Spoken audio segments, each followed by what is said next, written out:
we've understood each of them, right? So in our understanding of the Bible, there are now currently 63 different translations in English on BibleGateway.com.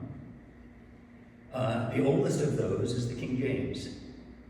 Kent and Phil can't answer. Anybody know about what year that was first translated into English? 16 something. 16 something. I'll give you full marks. 1611. I was there. 1611. I was there.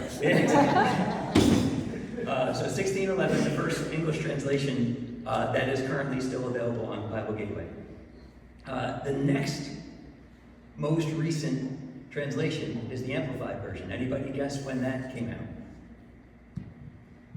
1965. Oh my. So 300 years, 300 and whatever, 55 years between translations. And largely, I think, this is just my guess, because you're translating the translations and the scribes that have copied it, by hand over the years. So there wasn't a lot of new study in that until the Dead Sea Scrolls were discovered. This is my guess, but again, I think it makes sense. In, I think, 1947, Yes. These, if you're not familiar with it, the Dead Sea Scrolls were these thousands and thousands of scrolls that were well preserved, found in the desert above the Dead Sea. And they were dated from between 200 BC and 100 AD. So suddenly we had a lot of sort of original translations, or a lot closer to the original than we had for centuries. And now there are 62 more translations that are available online. So that opened up a lot of different understandings of what the Bible said. And then science also has kind of progressed over the years. If you go back, science is much more loosey-goosey because they don't have to set on, like, we have one version of the Bible. When you go back to the original Bible, it says what it says, right? Science can be like, oh, look at this. That's new.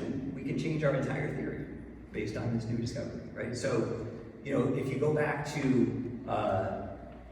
and this will come into it, if you go back to when Kepler was designing describing the laws of interplanetary motion, the universe was assumed to be static, meaning it had no beginning and no end. It was always in place. And so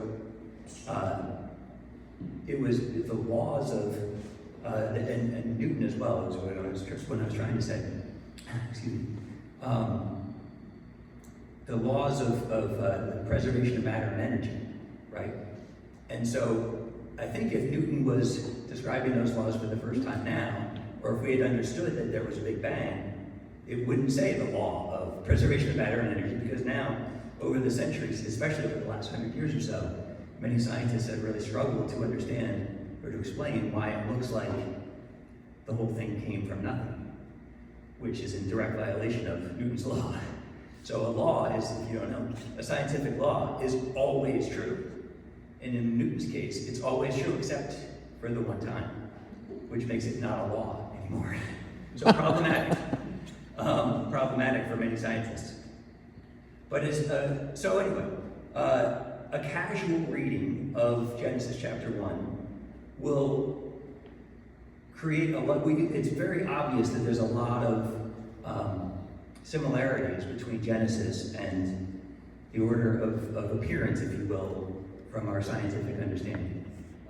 First, the universe was created, the earth got an atmosphere, dry land appeared, vegetation. You can read it. All of that is pretty much line for line. So what are the problems that it has? Obviously, science would say this took billions of years. The Bible says 6 days. So what does a day mean? We'll get to that. The verb tense is very interesting. And what I've found and what I've been amazed by as I've been going through this over the 20-year kind of odyssey here, the verb tense is very, very